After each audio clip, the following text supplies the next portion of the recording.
से स्वागत करता हूं आपका पैशन कंपटीशन में। आज हम लोग हिंदी के 30 महत्वपूर्ण प्रश्नों को डिस्कस करेंगे जो आपके केवीएस एग्जाम के लिए बहुत ही ज़्यादा महत्वपूर्ण होगा। इसके अलावा आपके सभी कॉम्पिटिटिव एग्जाम के लिए, चाहे वह कोई भी कंपटीशन का एग्जाम हो और जिसमें हिंदी पूछा जाता है, उन सभी एग्जाम के लिए यह महत्वपूर्ण प्रश्न होंगे। आइए तो स्टार्ट करते हैं पहले प्रश्न से। पहला प्रश्न है कि मक्षिका किसका तत्सम शब्द है? मछली, मक्खी, मच्छर या फिर मिट्टी। तो मक्षिका किसका तत्सम शब्द है दोस्तों? तो मक्षिका मक्खी का तत्सम शब्द है। किसका? मक्खी का। अगर मच्छर का तत्सम शब्द की बात करें तो मच्छर का तत्सम शब्द होता है मशक। क्या होता है? मशक। इसके अलावा अगर हम मिट्टी के तत्सम शब्द की बात करें तो मिट्टी का तत्सम शब्द होता है मृत्तिका। क्या होता है? मृत्तिका। ठीक है। मच्छर का तत्सम शब्द होता है मशक, मिट्टी का तत्सम शब्द होता है मृत्तिका तथा मक्षिका किसका तत्सम शब्द है? तो मक्खी का तत्सम शब्द है। आइए नेक्स्ट प्रश्न देखते हैं कि मिठास शब्द में किस प्रत्यय का प्रयोग है? मीठा, ठास, आस या फिर प्यास। तो सबसे पहले हम जान लेते हैं कि प्रत्यय किसे कहते हैं। तो वे शब्दांश जो किसी शब्द के अंत में जुड़कर उसके अर्थ में परिवर्तन लाते हैं उसे प्रत्यय शब्द कहते हैं। अगर हम मिठास की बात करें तो इसमें आस प्रत्यय लगा हुआ है। कौन सा प्रत्यय है दोस्तों? आस प्रत्यय। और यहाँ पर जो आस है वह एक इच्छावाचक प्रत्यय है। कौन सा है? इच्छावाचक प्रत्यय। आइए अगला प्रश्न देखते हैं। अगला प्रश्न है कि कथित शब्द का विलोम है। तो कथित शब्द का विलोम क्या है? कथ्य, अकथ्य, अकथित या फिर कथनीय। ठीक है। तो कथित का सबसे पहले हम अर्थ जान लेते हैं कि कथित का अर्थ क्या होता है। तो कथित का अर्थ होता है कि जो कहा गया है। ठीक है। कथित का अर्थ क्या होता है दोस्तों? जो कहा गया है। इसके जस्ट विपरीत क्या होगा? तो इसका विपरीत होगा कि जो न कहा गया हो। तो जो न कहा गया हो किसका अर्थ होता है? वह अकथित का अर्थ होता है। तो कथित का विलोम क्या हो जाएगा दोस्तों? अकथित हो जाएगा। आइए अगला प्रश्न देखते हैं कि सूर्य का पर्यायवाची नहीं है। तो सूर्य का पर्यायवाची कौन सा नहीं है? रवि, भास्कर, हंस या फिर सारंग। तो रवि, भास्कर और हंस यह तीनों ही सूर्य के पर्यायवाची होते हैं दोस्तों। जबकि अगर हम सारंग की बात करें तो सारंग आपका मोर का भी पर्यायवाची होता है तथा सर्प का भी पर्यायवाची होता है। ठीक है। यह किसका किसका पर्यायवाची होता है? तो यह मोर और सर्प का पर्यायवाची होता है सारंग। यह सूर्य का पर्यायवाची नहीं होता है। तो यही हमारा सही जवाब हो जाएगा। आइए अगला प्रश्न देखते हैं कि दिग्दर्शन का संधि विच्छेद होगा। तो दिग्दर्शन का संधि विच्छेद क्या होगा? दिग प्लस दर्शन, दिक प्लस दर्शन, दिग प्लस दर्शन या फिर दिक प्लस दर्शन। तो इसका संधि विच्छेद होगा दिक प्लस दर्शन। और इसमें अगर संधि की बात करें कि कौन सी संधि है तो इसमें व्यंजन संधि है दोस्तों। कौन सा संधि है? व्यंजन संधि है। आइए अगला प्रश्न देखते हैं। आइए देखते हैं दोस्तों कि इनमें से कौन सा शब्द का भाववाचक संज्ञा नहीं है? मनाही, विद्वता, सोना या फिर खुशी।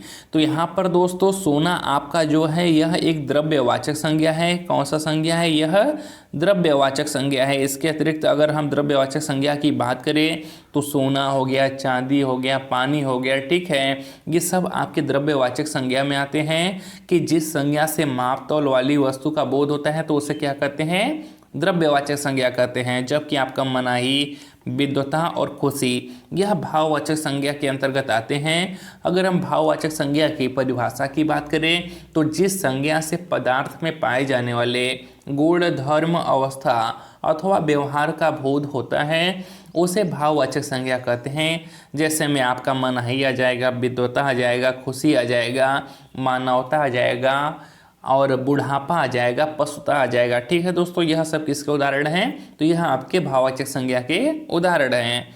आइए अगला प्रश्न देखते हैं।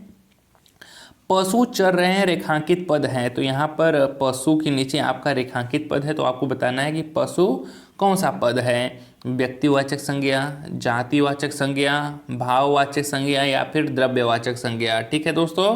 तो यहाँ पर जो पशु है वह है आपका जातिवाचक संज्ञा। अगर यहाँ पर पशु न लिख के पर्सनली लिखा होता है कि गाय चर रहे हैं या फिर घोड़े चर रहे हैं या फिर भैंस चर रहे हैं तो वह क्या होता है? व्यक्तिवाचक संज्ञा।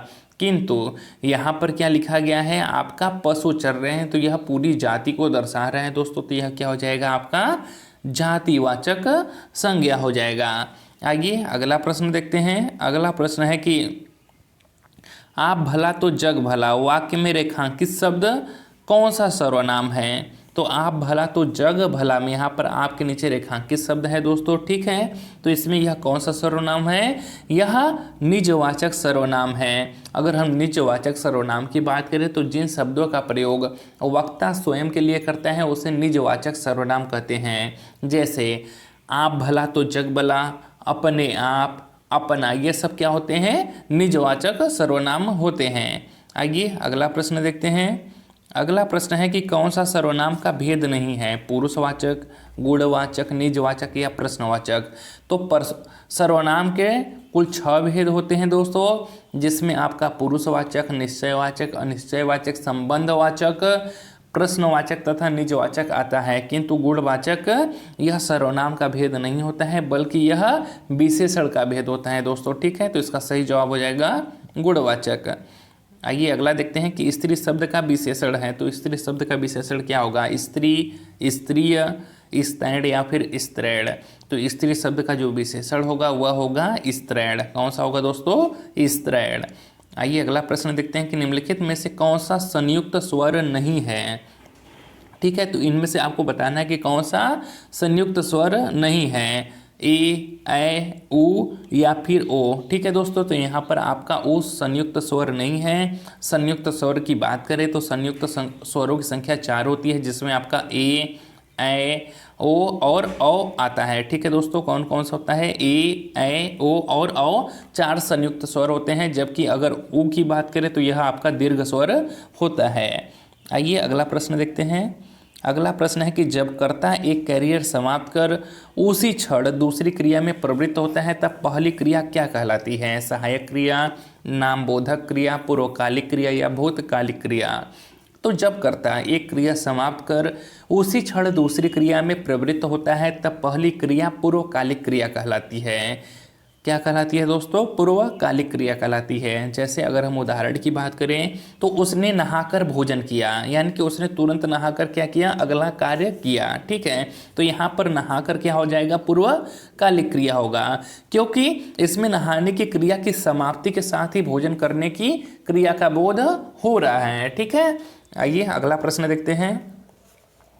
कौन सा संयुक्त क्रिया का भेद नहीं है, अवकाश बोधक, निश्चय बोधक, नित्य बोधक या फिर नाम बोधक, ठीक है दोस्तों। तो आपको बताना है कि इसमें से कौन सा संयुक्त क्रिया का भेद नहीं है, तो वह है आपका नाम बोधक। नाम बोधक संयुक्त क्रिया का भेद नहीं है।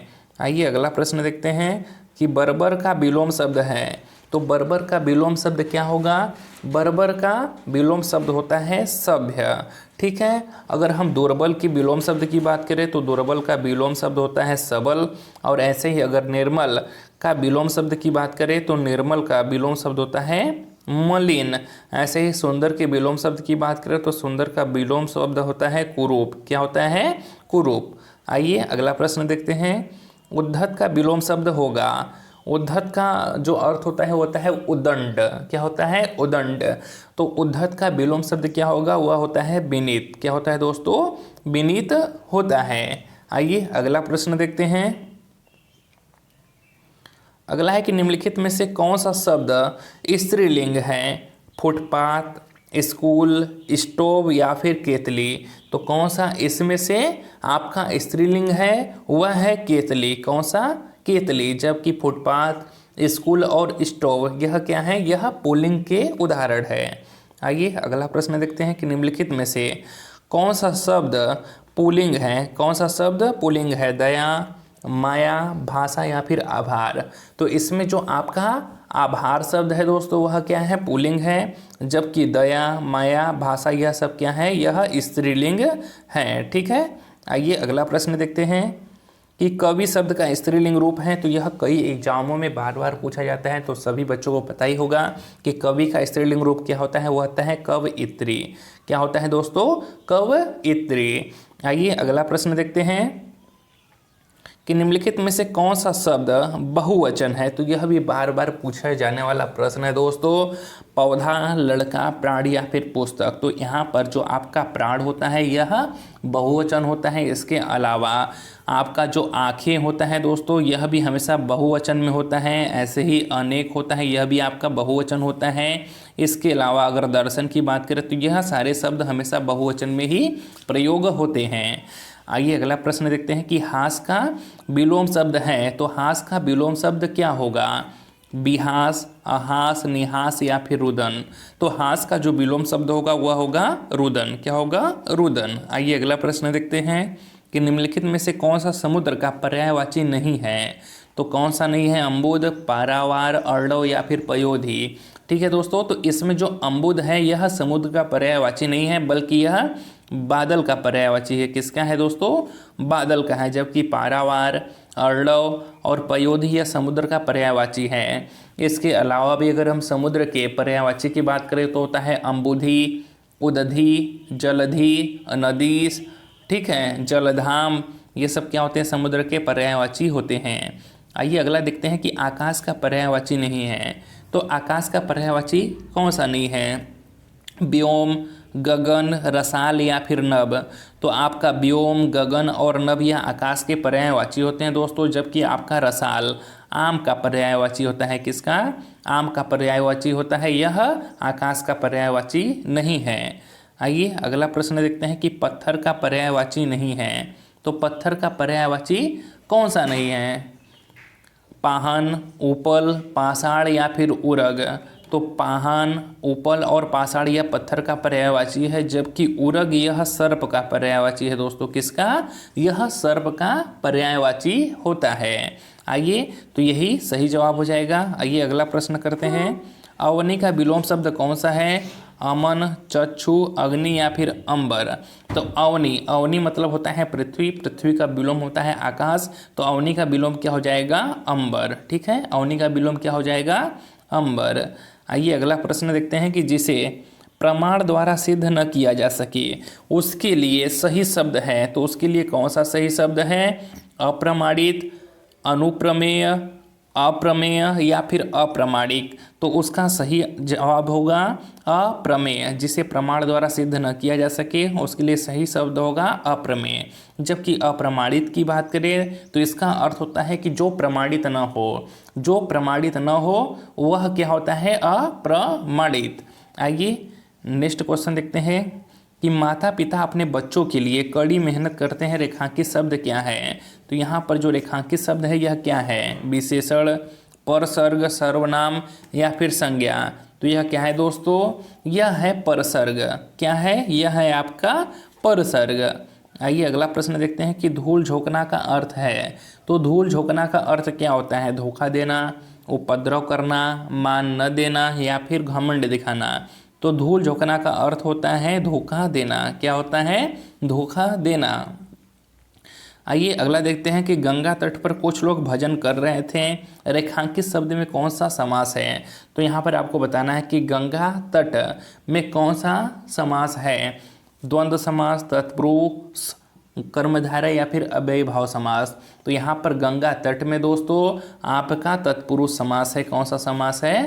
तत्पुरुष, तत्पुरुष समास है। आइए और देखते हैं अगला प्रश्न कि पुस्तकालय में कौन सी संधि है? दीर्घ, गुण, वृद्धि या फिर यड़। तो इसका जवाब लगभग सभी बच्चों को आता होगा कि पुस्तक धनालय, यानी कि अ और आ मिल के आ बन गया है। तो यह कौन सी संधि है? यह आपका दीर्घ स्वर संधि है। आइए अगला प्रश्न देखते हैं और इस वीडियो का लास्ट प्रश्न है दोस्तों। अगर वीडियो अच्छा लगा हो तो वीडियो को जरूर से लाइक और चैनल को सब्सक्राइब करिएगा और कमेंट बॉक्स में बताइएगा कि आपको यह सीरीज कैसा लगा। अगर अच्छा लगा हो तो हमें ज़रूर से लिखिएगा कि हम नेक्स्ट 30 क्वेश्चंस का और हिंदी का सीरीज आपके लिए लेकर आएँ। तो कहानी शब्द का बहुवचन क्या है? कहानियाँ, कहानियाँ, कहानी या फिर कहानियों। तो इसका सही जवाब होगा, यहाँ पर चंद्र बिंदु होगा दोस्तों, कहानियाँ। ठीक है, कहानी शब्द का बहुवचन क्या होगा? कहानियाँ। ठीक है दोस्तों, मिलते हैं नेक्स्ट वीडियो में।